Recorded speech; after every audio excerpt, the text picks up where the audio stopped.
Welcome back to a very special edition of the Human AF podcast. I'm thrilled to have my dear friend Megan Hale join me today as we explore the power of dreaming big, trusting yourself, and taking bold leaps. Megan is a therapist turned coach, podcast host, and now a software founder building a multi-million-dollar company. She brings a wealth of experience, courage, and heart to this conversation. Together, we dive into the nuance of self-trust, the challenges of pursuing dreams, and how to hold space for both grief and magic on the journey. You won't want to miss Megan's inspiring story and the insights we uncover about showing up fully and daring to step into what's possible. So without further ado, let's dive in. So here we are. Welcome to this week's episode around dreaming, around permission to dream, going after your big goals. And my dear friend, Megan, we've known each other for like a decade almost. Like, is that right? It is a decade.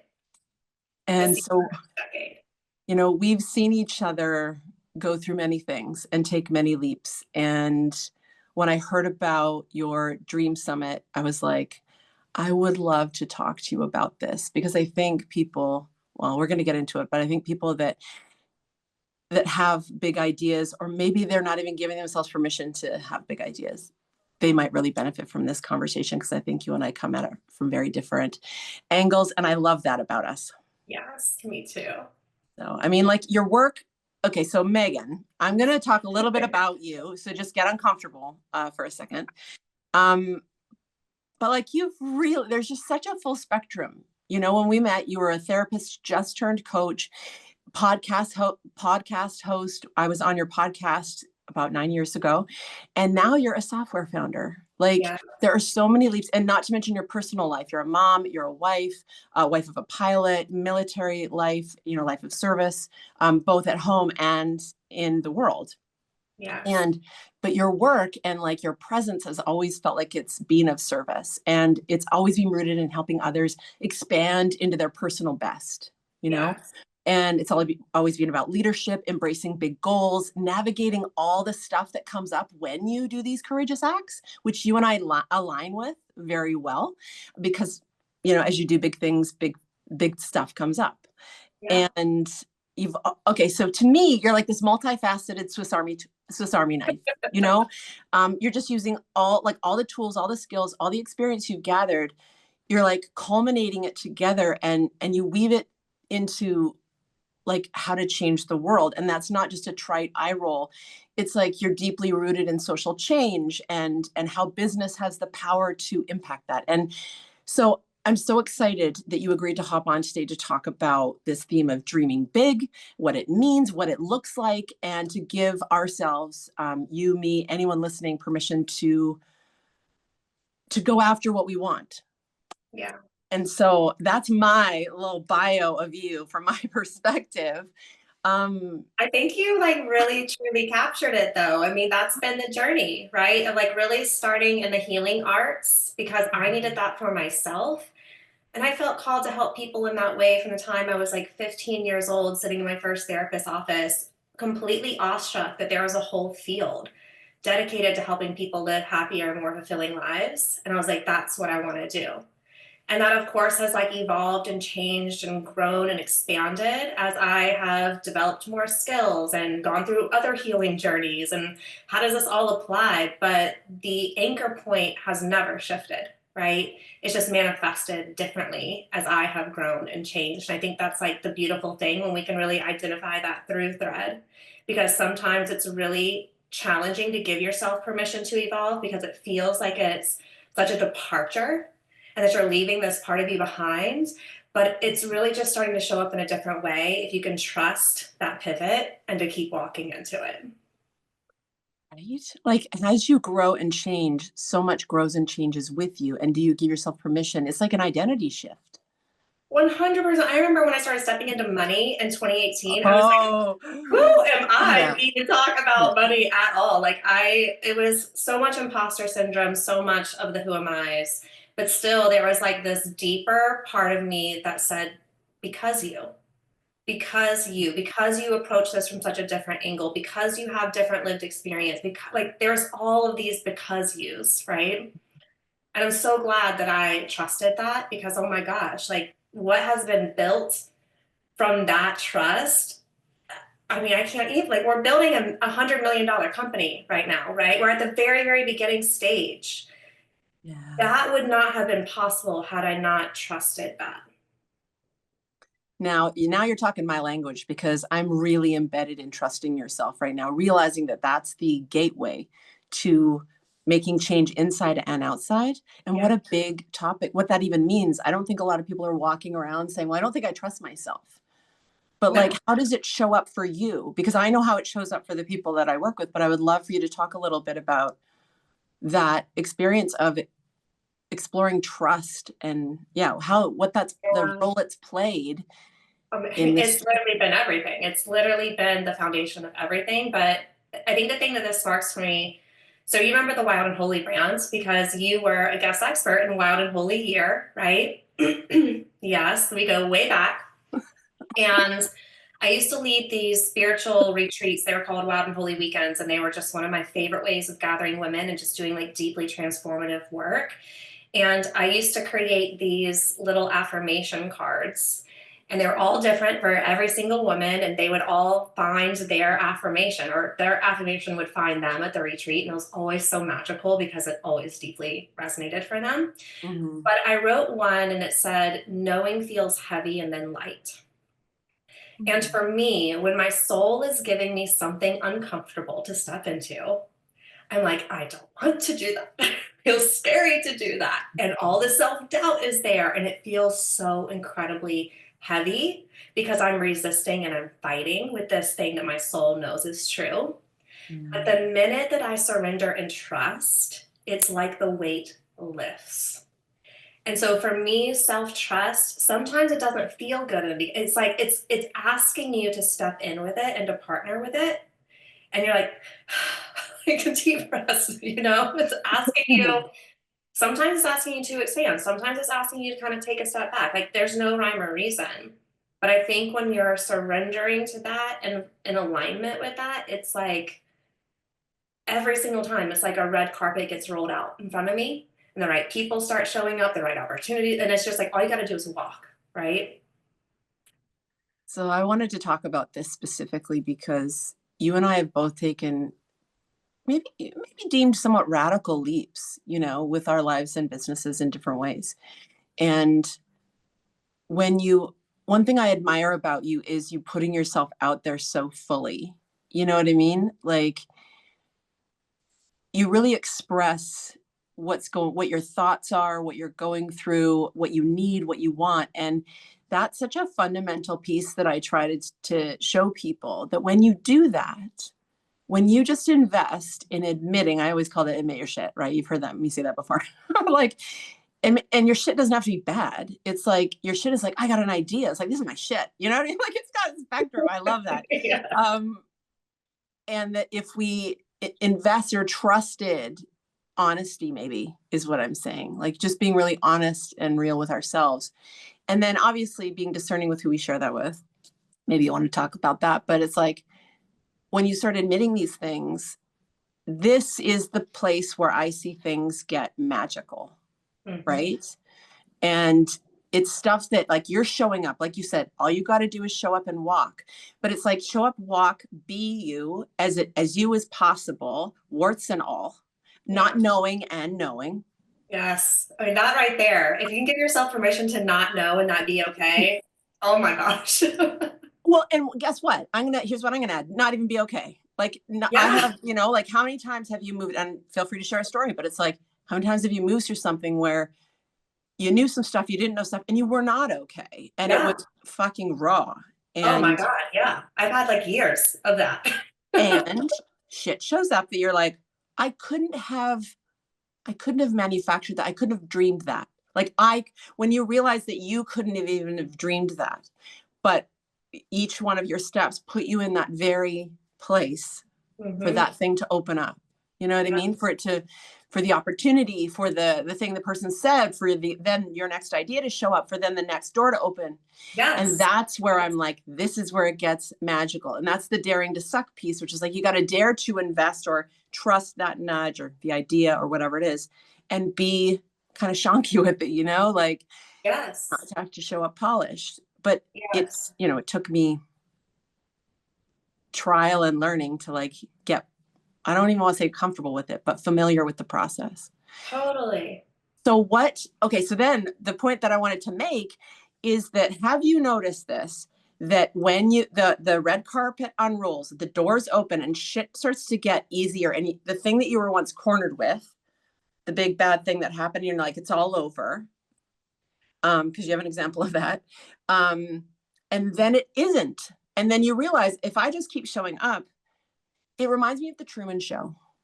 Do you know, like where he hits the false wall and he's like, holy shit. You know what I mean? Like and I always felt like, I always feel like in the last few years of what I've been doing is I do want to grab a microphone and tell people, do you guys know, like there's so much fake shit out there that it's just not real. Like, it's just, I just dared to, like, I didn't even know like that was going to happen, but like, you got to know there's a lot of false walls out there, so it's good to push against them and jiggle the doorknobs.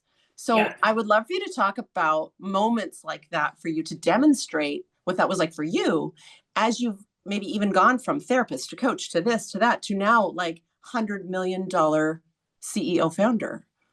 Yeah. I mean, I think for me, the biggest skill that I've had to develop is being really intentional about the meaning that I assign things. I'm a huge, huge fan of like Viktor Frankl's work in logotherapy, and really being intentional with what meaning we're attributing to when things don't go our way, or when we're starting to hit a roadblock, we're starting to hit an obstacle. And one of the biggest beliefs I've been cultivating, especially in this season, is that everything is happening for me. Everything. When timelines have to shift and I have to rearrange things, or when a goal doesn't work out, I'm really grounded in this is all happening for me, and not getting stuck into, I was on the red carpet. Am I not on the red carpet anymore? Is this like a detour? Like, are we not supposed to go down this path? That has been like the biggest, I think, thing for me, especially this past year. Yeah. So like when you're working with people, or you're working alongside them, and you've got this, like, it's so great.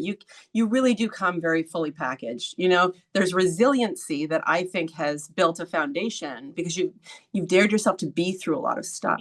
Yes, a lot. And so then, so it's really easy for you and I to sit here and talk like, oh yeah, just like sell all your shit and like travel the world, or like just go and put a thing out there where you're going to earn $200,000 in 24 hours. Like, and people are like, but you know what though?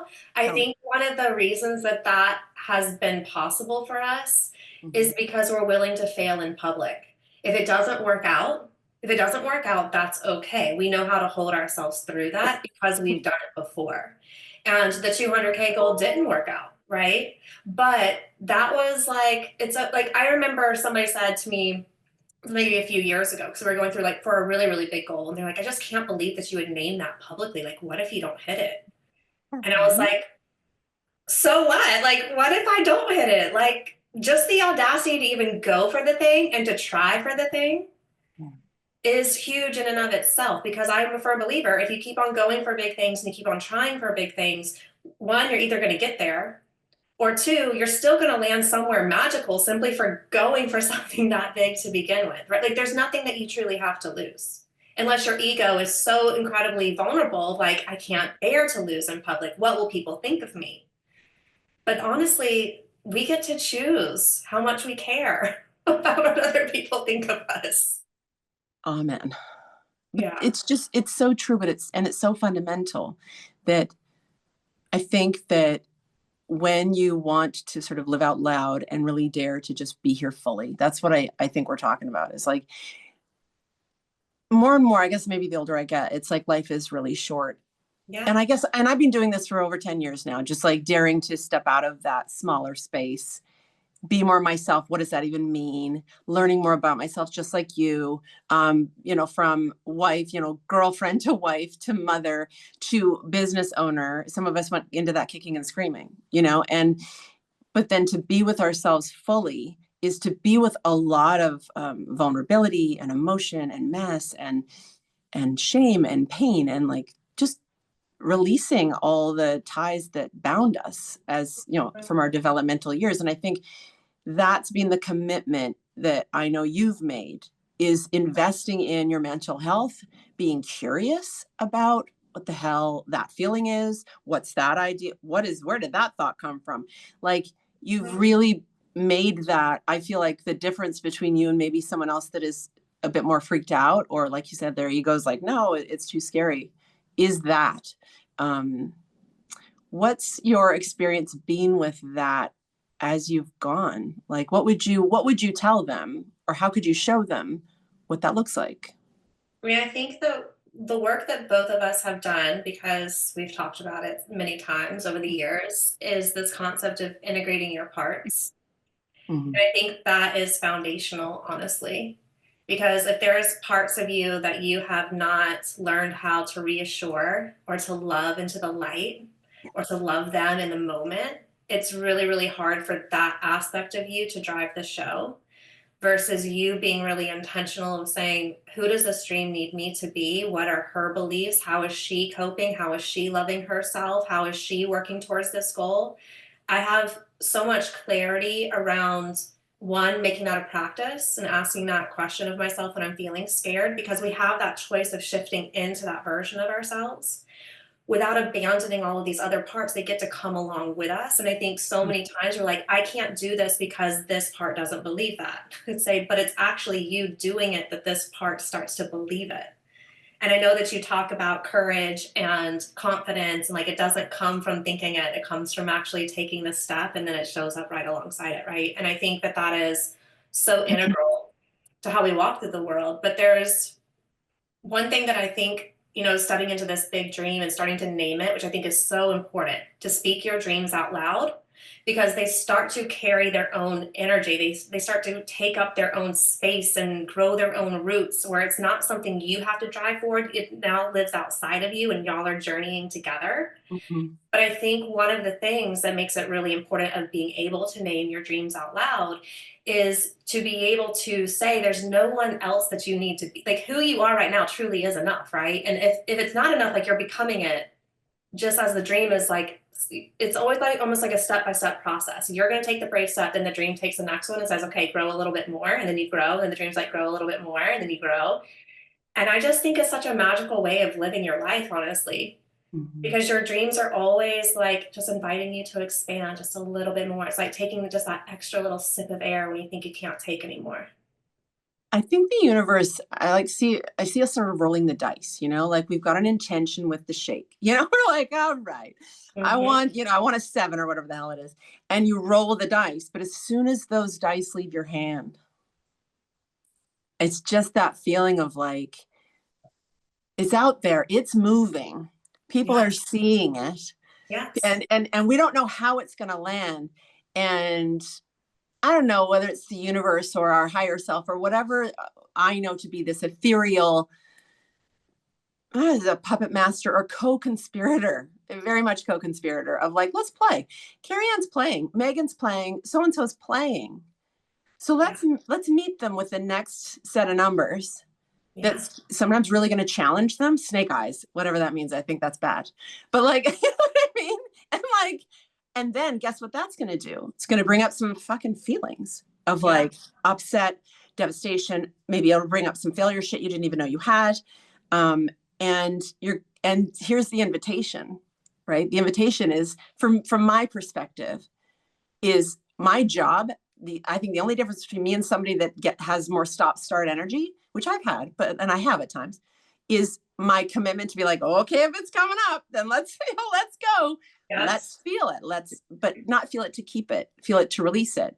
And as a result of that willingness, that to me, I feel like there's this element of whatever the ethereal co-conspirator is like, man, she's not effing around. Yeah. Like he's here for the full thing. She's not shying away from any parts, as you mentioned, aspects, feelings, because sometimes people get a bit like technical with part work. It's like it can be feelings, parts of your feeling or just feelings are coming up, energies being moved because Yeah. you are daring to get out there and admit some things and talk about your dreams. And I almost feel this energy of like, I will reward you for that. And now I don't actually believe life is about punishment and reward. I believe it's about experience. And that's Yeah. very different. That's very neutral, right? It's about what am I going to experience here? And like that's what you're carrying and demonstrating when you went to the 200K thing and you're like, let's see what happens. Because Yeah. we've never been here. We don't know. And Yeah. so let's see what falls out. And I'm going to demonstrate for myself and others, but it's like, I feel like you're more anchored with your own, well, as you should be, I think, if I'm going to use the word should, but it's like, I think that's where the deepest and most valuable investment is, right? Yeah, totally. With what you're learning. And if people are eating popcorn and watching as you go, well, they're going to get whatever they're going to get. And I don't think there's any accidents or coincidences about the influence, how we influence or who we influence and how they feel about it. That's where we've rolled the dice there. And that's their numbers, that's their journey sort of thing. Yeah. But that's, I think, what we're doing here in a way, Oh, I all of totally agree. us. Yeah, I mean, I think two things come up for me is one, I think that both of us have had a lot of life experiences of walking headfirst into some really hard things like grief and loss. And we've let that wash over us so much. We've let it break ourselves open to the point where we know that we can handle something like that, even though it's not fun, and still be okay and put ourselves back together again. I think we've also done the same thing with fear. And so we have this lived experience of like, if you can experience that, right? Like there are so many other like public fails that are not even going to come close to that over here. Like you will be fine. And I think that that's a gift, truly. Like I look at some of my hardest heartbreaks and I'm like, man, if I can handle that, I can totally handle this. You know what I mean? Why, no, why wouldn't I? I think what are the biggest things that you notice that come up for people when it comes to daring to dream, giving themselves permission? That's such a big word, permission to, you mentioned failing in public, like people will see me and that will mean, because you mentioned about how you are very aware of what the meaning you give things. Oh yeah. So yeah, what would you sort of say to them? And I think the biggest themes that come up is it's the who am I to do that? Who am I to pursue that? Who am I to achieve that? And I think those are all different questions. Who am I to want that? Who am I to even go after it? And who am I to actually achieve it? And I think we have to work through those three different questions along the journey, right? Because like stepping into this dream of building a startup that's generating, multiple millions of dollars, that's going to require a team like I've never had, serving thousands and thousands of entrepreneurs more than I ever have. Like there's all these things that I have never done before. Yeah. Right. And so the who am I to actually do that? Can I be the person who's leading a company at that level? And you're like, I mean, you don't know until you do it. Right. But I've also gone through this journey so many times of pursuing smaller dreams that were big to me back then. I think that's the thing, right? Mhm. That I have realized like you become it as like you learn as you go, right? You don't have to figure that out. The dream is going to prepare you, it's going to give you the right people, it's going to give you the right tools, all of it. But you have to be willing to take the steps in order to achieve it anyway. Yes, or end up where you're meant to end up. Now, this is the other piece because I mean, I know we only have a certain amount of time here because we could blow the lid off of and open up a whole bunch of other doors here. But to me, I'm the biggest thing that came up for me. So I'm coming at it from a bit of a different angle. Is I had a really shitty relationship with dreaming, and I didn't know it until my very first coach at the time, dared me to say, what are your dreams? And even on my first date with Scott, he made the mistake. Oh my God, we were at this Italian restaurant, and he was like, "So, what do you want to be when you grow up?" And I started crying. Like it was like our first date. Don't get me wrong. I flew to Denver. That was our first date. So it was like, it was a little, we'd already been talking for a long time. So it was like we didn't know each other. But yeah, that was awkward because I was just totally revealed that how messed up I was around that question Yeah. and how confused I was. And it took my coach saying, what's your relationship? And I just realized that my relationship with dreaming was so messed up. I grew up in a, addictive household. I was a daughter of alcoholic, and unpredictability, and dreamers, and things always changing. And you could never sort of bank on things. And so dreaming equaled, once I actually got curious about it. So that's what I would invite people to do also, is like, what meaning, so this is using some of your language, what meaning have you given dreaming? Like if you wrote dreaming down on a piece of paper and just barfed Yeah. every thought, feeling, phrase, good, bad, ugly, that you tied to dreaming, that would be so interesting to just, because there you are, there it all is. Yeah. And how tied that is to creativity, which we're inherently here to do. So it's such a heavily weighted word and concept. Yeah. And so what I learned was that dreaming equaled disappointment, Yes. heartbreak, Yes. and yeah, and just like, yeah, those two were just so big for me.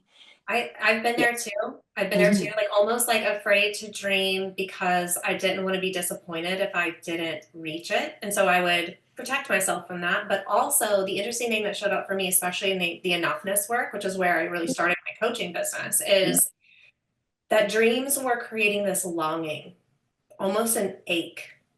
Mhm. And if I didn't have a dream this big, then I wouldn't experience this ache. I wouldn't experience this longing. Maybe I could experience more contentment. And But it it, took me a long time to figure out how to hold both of these things. Giving myself so much permission to dream big and long for it, and also to find contentment with where I was. And I think sometimes when we are too wrapped up in our with our identity and a dream of what we want to do, Mhm. it can spin up the not and I'm not enough right now because I haven't stepped into that dream yet. And if you can do both of these things, I'm telling you, like that's where the magic happens. And I get to, like when you say that, it's like, here I am. I mean, if I could reset the room for anyone listening, what do you think we're here doing? Like, what do you think we're here doing? Do you think we're supposed to be here fully formed? Do you think we're supposed to, that it is about the end goal? Now, that was another big one because I realized disappointment was only attached to outcome. So I was putting so much more meaning on a very specific outcome that I was railroading, steamrolling the one dreaming, Oh yeah. right? Yeah. And that in itself, I interpreted that, like you were saying, that it hurt that she existed, Hmm. because she was like, I want, even just the I want, but who am I to want? I Because used to be mad at my dreams. Honestly, I'd be like, hurt by why them, are I you get it. calling me? Like, I don't want to do that. I don't want to want that. I don't want to step into that. I just want to be where I'm at. Like, stop calling to me. Damn it. Because dreaming's uncomfortable, because it is about expanding. And I think the other thing is not all dreams are meant to be realized. Some Mm, dreams are stepping stones to new dreams. And when you are really like living life in this way, it's not about the achievement of it. It really, really isn't. Because you have no idea what's going to happen or not, right? But I think I truly believe dreams are a way that our soul speaks to us. The divine speaks to us. And if you can put that into context like that, then it's having this level of curiosity around it. yes. Great. Before we hopped on, I explained an experience that I had recently because my family have just settled in Ireland. And you were like, do you have a house? And I was like, do I have a fucking house? Like, you don't even know, Yeah. and you're describing how that happened. We had an idea. Let's do this thing. Let's see if it's possible. My Yeah. dad was born here. I got ancestors here. I got roots. I got a vibe that I love here. It's very much aligned with me right now and my family. So let's go. And what would that look like? And we talked about it. And the thing is, we talked more about the feelings about it, like how we want things to feel. Every once in a while, I would dare myself to be like X number of bedrooms or this very specific thing, land. Oh my God, that's crazy. You know what I mean? Because housing crisis, right? A big one here, as well as many places around the world. And so I was like, okay, here's what I know. And again, the more I've sort of cleared my own hallways as the work that you even started out and like just clearing those emotions and stuff, I've received information a lot clearer. And that's why I'm doing what I'm doing, is to help people clear those so they can receive the guidance that is absolutely working with you, with me, with them, uniquely like a thumbprint, right? And I think that's the other thing, right? To know that we have this unique framework that is just for us, that is just ours. And it's this beautiful adventure that we get to go on. And so I said, okay, here's what I know. I know that we need to we're doing something. Let's go put it into action, get moving. So we're applying every day. It was my job. So I didn't work very much in 2024. My job was to find housing, and it was just constant. I knew it was going to be hard, but I showed up every day and I would apply to like 20, 30 places. And in the beginning, oh no, that's how insane it was. And immediately we started getting viewings, which was unheard of. So I was like, let's go. Like, you know what I mean? So it's like, all right. And I'm unattached, and I'm unattached. Look at me, and I'm doing the ideal version of this. And I think I'm really winning. And then we land on this one that I get right away. It's within a minute of posting. And this is the sweet spot. I apply because I have everything all templated. Like I fucking worked at this. Like it was a full-on job. And we get an invitation to come see it. We go, we fall in love with the place. 300-year-old stone cottage in the countryside with a barn, an outside building. We had like stuff for place for people to like stay. And we had fireplace. It was just, oh my God. It was just the quintessential holiday cottage, from the Holiday, the movie. It was, but bigger. Boys loved it. We could have a dog, all these things. They love us. And again, it's coming together and you're just thinking, how can it get better than this? And you're like, this is it. This is how it feels. Oh my God, it's real. And then the next day or 2 days later, we're so sorry. We just can't, there was between you and, you can be as upset about that as you want, lady, I was like, but we're not getting the house and damn you. But honestly, my first reaction was not that. It was, I was very clear. And I was like, it's okay. Like I was feeling very pragmatic about it. My husband was not. He was, because we had let ourselves start furnishing it. I mean, we went into it. We were hanging pictures and I was looking at DIY stuff on TikTok and stuff. Because why not, right? Why not? And then it fell through. And I was like, okay, my job now is to feel that disappointment, because a feeling isn't a truth. It's energy that's moving. And I think that's the distinction, that if you can make that distinction and allow yourself to continue dreaming while moving the crud, the emotion, the energy, because it doesn't necessarily mean anything. It just means this. I don't know where that feeling came from. That could be from when I was 7 years old. You know what I mean? But do I need to sift through it and be like, oh, I think that's the other problem. I think some of us feel like we got to know what it is before it leaves, which is a trap. But anyway, so I was just like invest in like, okay, I'm going to give myself a whole day, maybe a day and a half, whatever. If it's here, I'll feel it. And the next day we got a call from a guy and he's like, hi, I heard that, from my neighbor that you guys are really great and we've got this place. And I was like, all right. Like it's at the point where you don't want to keep going, you just don't have the energy to like continue the next day or the next 2 days. Cause you're just like, it just hurts, just a little sore, you're like, the spirit isn't there, So I was a bit like, okay, like, sure, And he said, well, let me tell you a little bit about it. And then he starts telling me about it. It's bigger. It's like on an acre. It has all of the things. And so immediately I'm like, oh, hang on. Like my ego or my humility was like, girl, you were about to get all sad, and like you assumed that this would never be better, because how could it be better than that place? And it just was. We have 3 extra bedrooms. We have 2 more living rooms than we need. It's ridiculous. And the circumstances that brought it together, I couldn't have imagined them, about where he was, what he needed, and how we were this perfect fit. And then the relationship there and the neighbors, and like it all came together. So that's what I mean. It's like the commitment to be on the ride. Yes. And to feel all the feelings. You don't have to, I'm not a masochist, I'm not like, but it's like shit comes up. And so, you know what? You said something that I think is really important for everyone listening, because you said the spirit was not there when you are in the middle of grief, right? Yeah. And here's the thing that I notice about dreaming and when you hit a roadblock or an obstacle or a little blip in the road, right? Is that sometimes we're like, I don't know if I really want this dream anymore because now it's hard. Now it's the thing, right? Yeah. The spirit leaves a little bit. You can feel it. You can feel the deflation.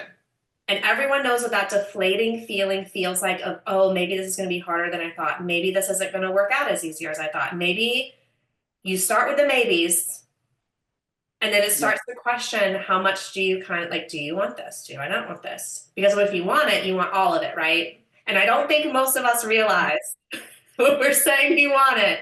That means Yeah. the good stuff, the tough stuff, all the stuff. But I will say, like, after the 200K campaign, I felt deflated after that. I was sad and I cried and I had my moment of grief. And I was like, what's the biggest thing that's underneath all of this for me? Is it the fact that I didn't hit this super ambitious goal that most people would never attempt in their lives? No.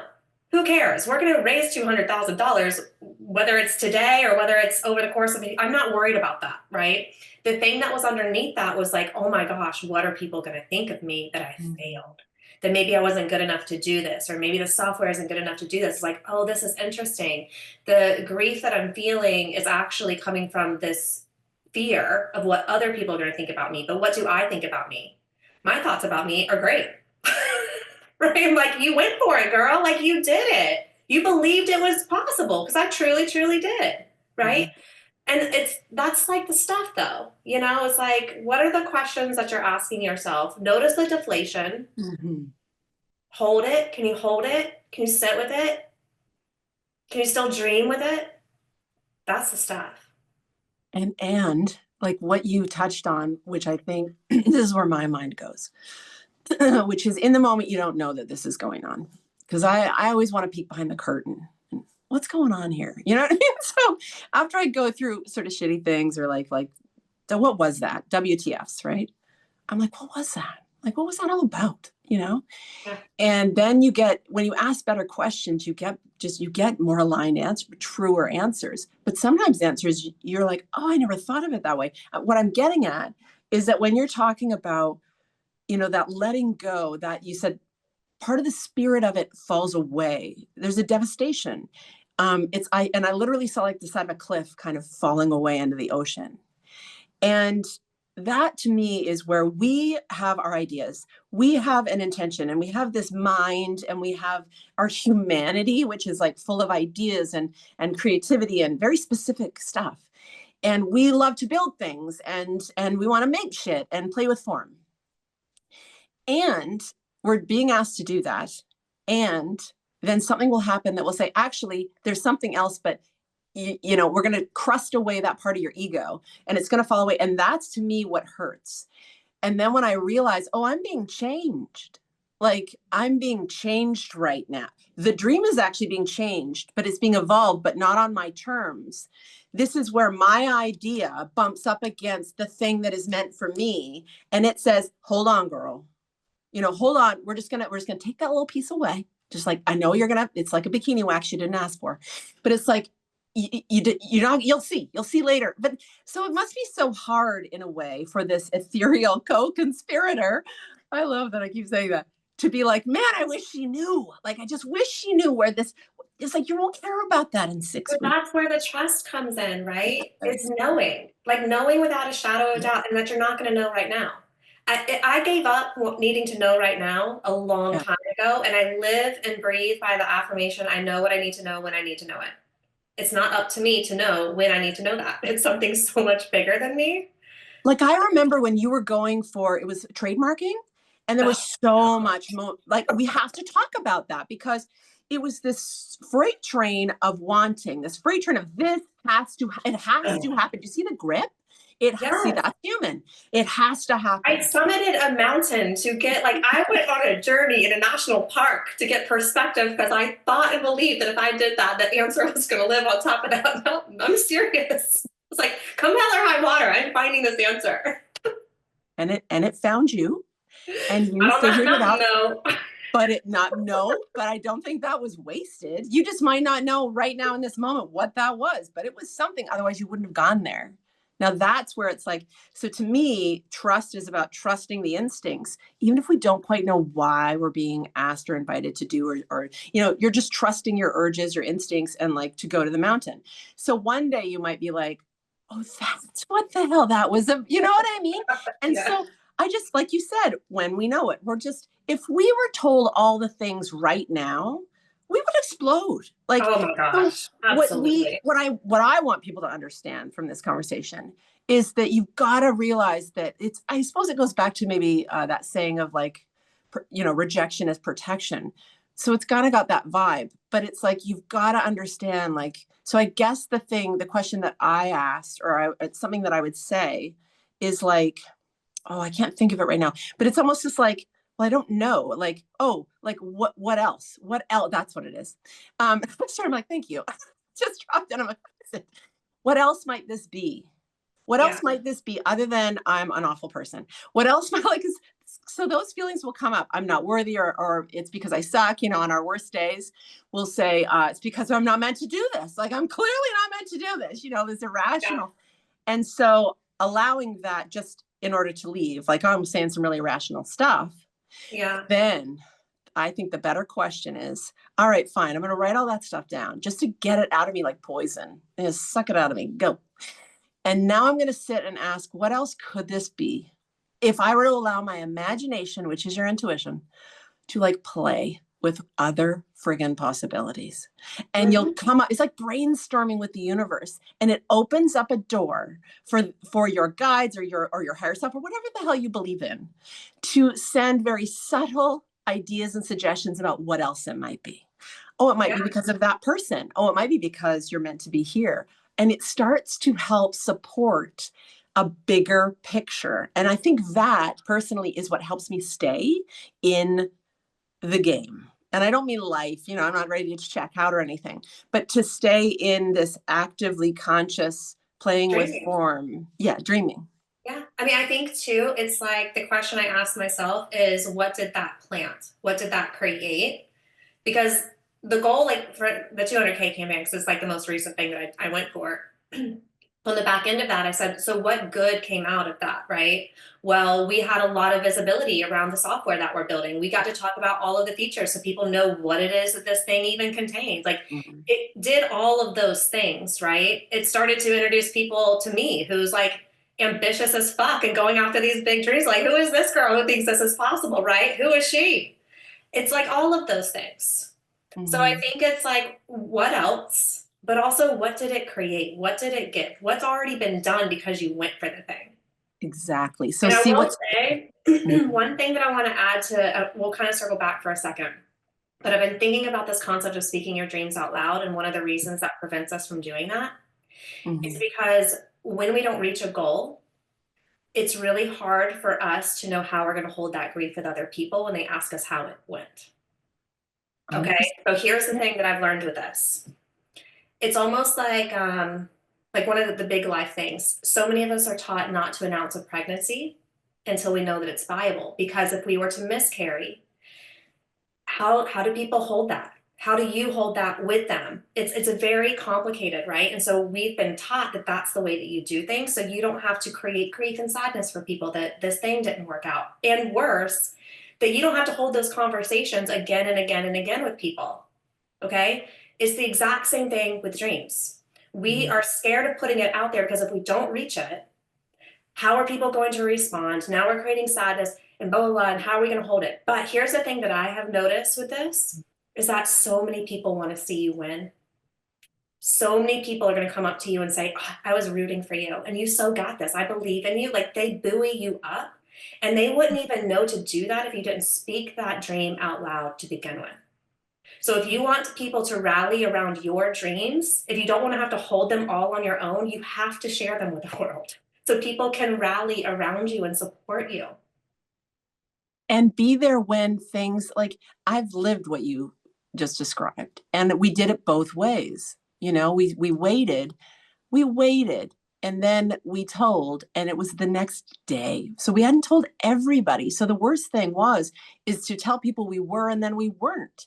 So it was like being dragged behind the cart. We would have been better off to just tell from the beginning because I'm sorry, but so what sad? You know, sad represents love. Sad is the way we connect. And I didn't realize how silly in a way for me afterwards. I just, God, look at us try and prevent the bad thing from happening. Is it Right. really bad? It isn't. It's just real. And that's where we connect. So what are we doing? And so the second time, the moment I found out, we went to my Nana's 93rd birthday and we told her, we had a photographed, and it was just such a great, and I was like, I don't care if it's going to go away. I would much rather be real with the Yeah. people around me and them be able to hold that space. Yeah. And I don't know, and we'll figure it out together. And Yes. that's, I mean, that's what we're doing here, you know. That really is what it boils down to. We get to try things, you know. What Yeah. you're saying is we get to want stuff, we get to try stuff, and we get to learn as we go. And learn, when you said learning, I really love making sure people know that there's a difference between learned, I got to learn that.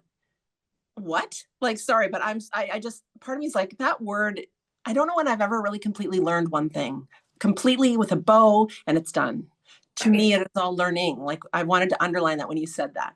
Because Yeah. if we understood that, we're like, well, shit, then I might get started. You know, Yeah. I think that's what stops people, because if it takes too long to learn it or to, you know, and it's like, what if it's constant learning, not to exhaust you, but Yeah. to delight you, to be a part of the, you know, the Disney ride, you know, or whatever. Maybe Yes. Disney isn't the best reference, but you know, it's like to be on this ride.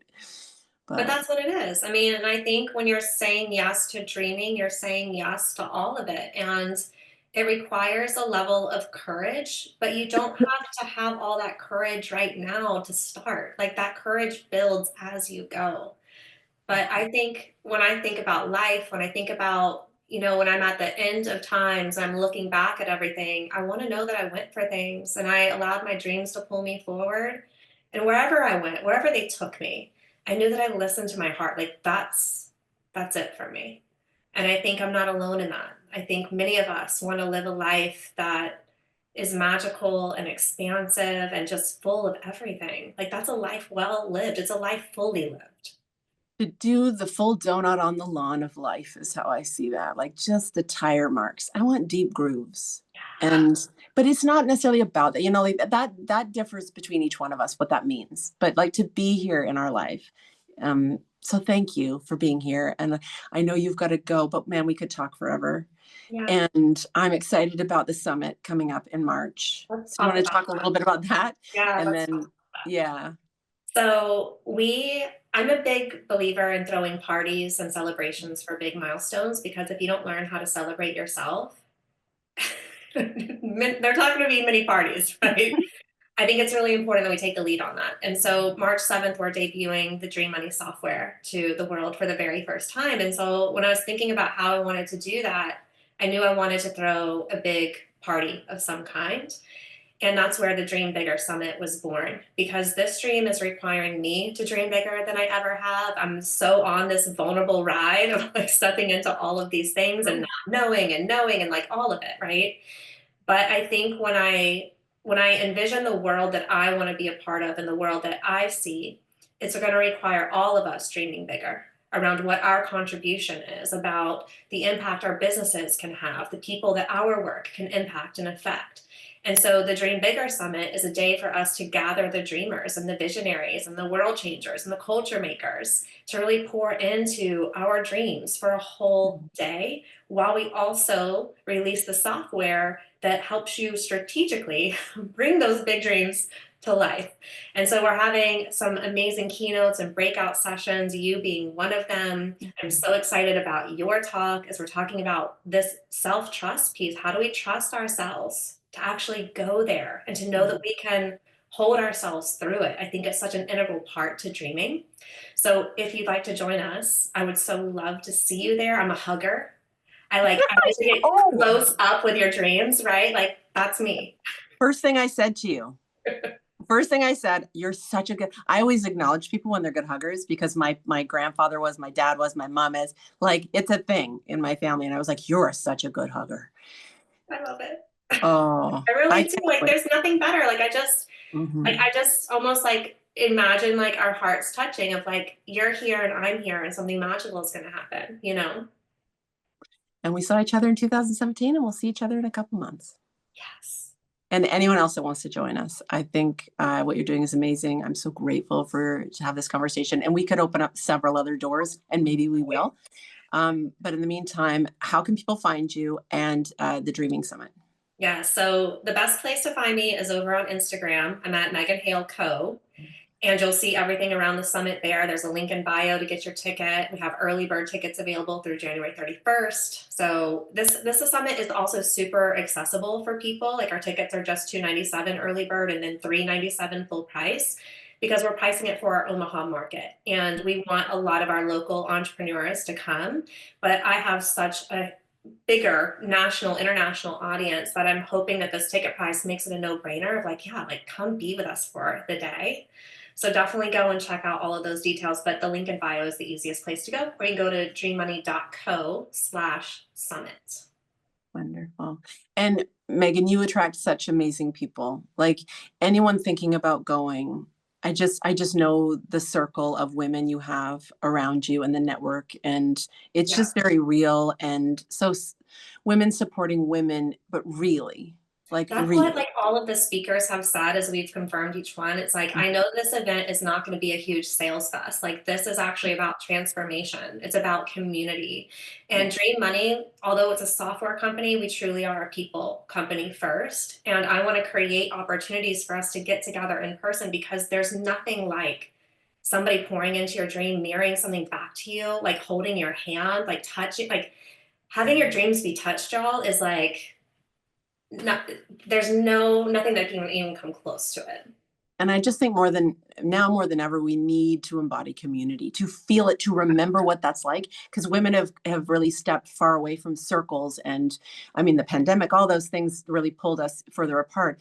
And I would love for the next chapter in the world to be more in person, heart to heart, real events where we're seeing and sensing each other and having that eye to eye contact I and mean, just heart to when heart. I envision this room, like I can already feel the energy. Yeah. I can feel the compassion. I can feel the heart. I can feel like the soul of that room. I can feel the interconnectedness. I can hear the smiles. I can hear the tears. Like I can hear all of it. Like the room itself is just going to be such a powerful container. Mhm. So I mean, I can't even wait for all of this. I just know it's going to be, the event that we attended to in 2017 was a trajectory shifter for me. I made some very bold declarations for myself, and my life path altered tremendously after that. So to be able to pass that forward for other women who are going to be in that room, I know it'll be that event. It's like, that was the day that I dot, dot, dot. Well, and think about the connections you made there at that in-person event that are still in your life. I I mean, I'm know. lucky, I'm happy to be one of them still. But I Yeah. think that's what we forget, is that we meet people that we're meant to meet. And that also is the co-conspirator of the universe going like, oh, Yeah. oh, make sure she goes. Oh, oh, oh, oh, ooh. And it gets very excited about who's gonna It's also meet for like, the bring first your current dream to the room. Bring a dream you don't even know is meant to find you yet. Like there are going to be new dreams seated in that room, and the right connections that are going to help you bring them to life. like to be inspired. I think that's a big thing for me right now, is that I really want to I want to be inspired by listening to other people's stories. And I don't know what seed that's going to open up in me. And that's why I love in-person events, because it's more than just, even in virtually you can get that, but just seeing people talk about these very vulnerable, like their heart and soul, Yeah. it just can't help but change you, and you listen to them. So And all of anyway, our speakers are just so open and delightful. Like it's just going to be so good. yeah. Anyway, I won't keep you any longer, but thank you so much, love. And we'll talk soon. Yes. Thank you so much. Bye, y'all. Thank you for listening. I hope today's episode with Megan inspired you and encouraged you to take one bold step towards your own dreams. Be sure to subscribe, leave a review, and share this episode with anyone you know who needs a little permission to dream big. You can find Megan and me using the links in the show notes. We would love to hear from you. Share your thoughts, your big dreams, and any aha moments you had while listening. And if you are really looking to anchor inspiration, why don't you join us at Megan's Dream Big Summit on March 7th in Omaha, Nebraska, where I will be giving attendees a visceral experience to connect with your inner knowing, providing clear guidance and insights to anchor your confidence and align you with your purpose. You're not going to want to miss this transformative event. Until next time, Keep dreaming, keep trusting, and stay human AF.